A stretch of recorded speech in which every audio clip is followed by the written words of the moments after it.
Abatuuze b'e Namusere kiri mu ggombolola y'Emmende mu disitulikiti y'e Wakiso abagobwa ku ttaka omugagga Dr. Okwekalakaasa Lutakome bakedde kweyiwa ku kkooti ya Town mu Kampala nga bano badde bawandiisa ebipande okuli obubaka obusaba obwenkanya baddizibwe ku bibanja byabwe.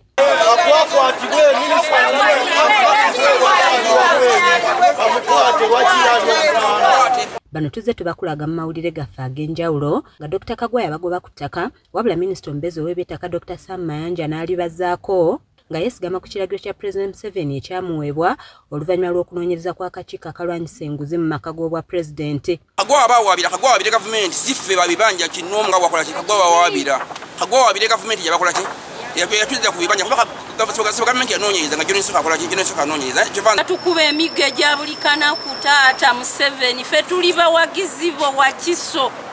Musajja Kagwa atwewerera kututta bino kyagamba twagalamu emirambo ebiri alyoka abeweere era ayungwa n'abasajja abalugwala tumanyi bajja babakalamojja n'abaleeta abo buli lunaku batulumba. Leero kkooti lwezzeemu okutuula okuwulira omusango gwabwe era ne banyonyola nga minisita omubeezi ow'eby'ettaka bwe yabalagira okuliddako wabula nga Dr. Kagwa abasekeredde nga gamba nti bwe baba balowooza nti baakudda ku ttaka lye bakoosekoose mu gaalumonde. Mayanja tayongedde valiyu yonna ku mateeka g'ettaka.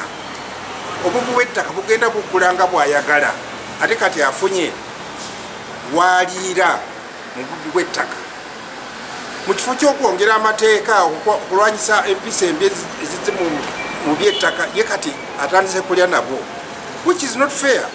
Kingi Emmanuel nga munnamateeka atubulidde ebivudde mu kkooti era n'ategeeza nti olutuula lwa kkooti lwongezzeddwayo okutuusa ng'ennaku z'omwezi 3 omwezi ogw'Ekkumi ng'omulamuzi ategeezezza nti wakusooka kutuuka ku ttaka eryogerwako nga tannawa nsala ye.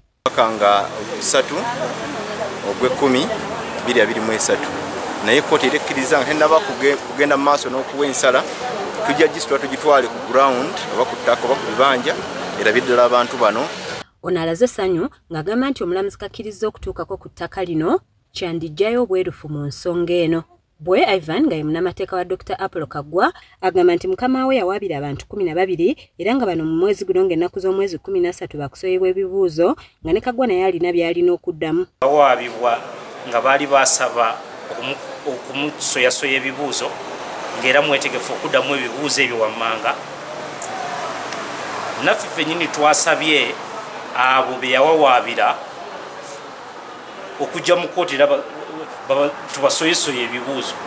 Kinajjukirwa nti omugagga Dr. Okwekalakaasa azze agamba nti ettaka lino lirye nga yagaana n'abalinako ebibanja okuziikako wadde okutuulako ekyawaliriza akakiiko ka Anti-Corruption Unit okukola okunoonyereza era ne kavaayo n'alipoota ennambulukufu minisita omubeezi ow'eby'ettaka Dr. Sam Mayanja kwe yasinziira n'alagira abatuuze okudda ku bibanja kwe baali baagobwa. Leero luno abantu abo bakwasibwe bagende ku bibanja byabwe. Gavumenti eno tejja kukkiriza omuntu yenna okugobwa ku ttaka ye okugobwa ku kibanja kye.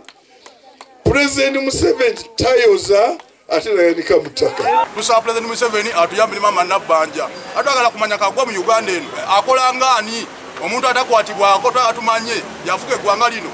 Dr. Kagwa alabika ndowooza yalinga yafuka gavumenti eno. Olaba tutuukidde mu ofiisi ennene yenkanidde wano esembayo naye alaga nga yangira. Ffe baatukubadde emigongo gyonna gyagwawo dda. Amagulu gano gonna gaggwawo dda baatukubaakuba dda. Kiza Peter yakusakidde eggulire lino ku lwa KSTV agaleero.